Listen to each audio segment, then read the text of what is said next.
এক গ্রামে একজন জ্ঞানী বৃদ্ধ বসবাস করতেন। তিনি মানুষকে নৈতিকতা শেখাতেন এবং ভালো কাজের প্রতি উদ্বুদ্ধ করতেন। একদিন গ্রামের এক ব্যক্তি এসে বৃদ্ধকে বলল, আমি আপনার কাছে ক্ষমা চাইতে এসেছি। আমি অনেক দিন ধরে আপনার সম্পর্কে অন্যদের কাছে মিথ্যা এবং খারাপ কথা বলেছি।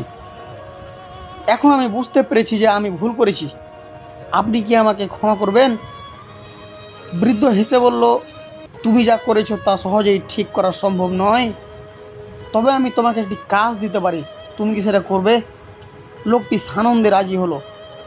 বৃদ্ধ বললেন, তুমি আজ একটি বালিশ নিয়ে গ্রামের প্রতিটি বাড়ির সামনে গিয়ে বালিশটি কেটে এর ভেতরের তুলোগুলো বাতাসে ছড়িয়ে দাও, তারপর ফিরে এসে আমাকে জানাও। লোকটি ভাবলো, কাজটা তো খুব সহজ।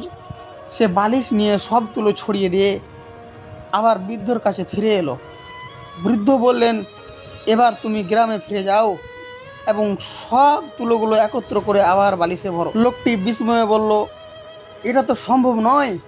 বাতাসে ছড়িয়ে পড়া তুলোগুলো কিভাবে একত্রে করা সম্ভব?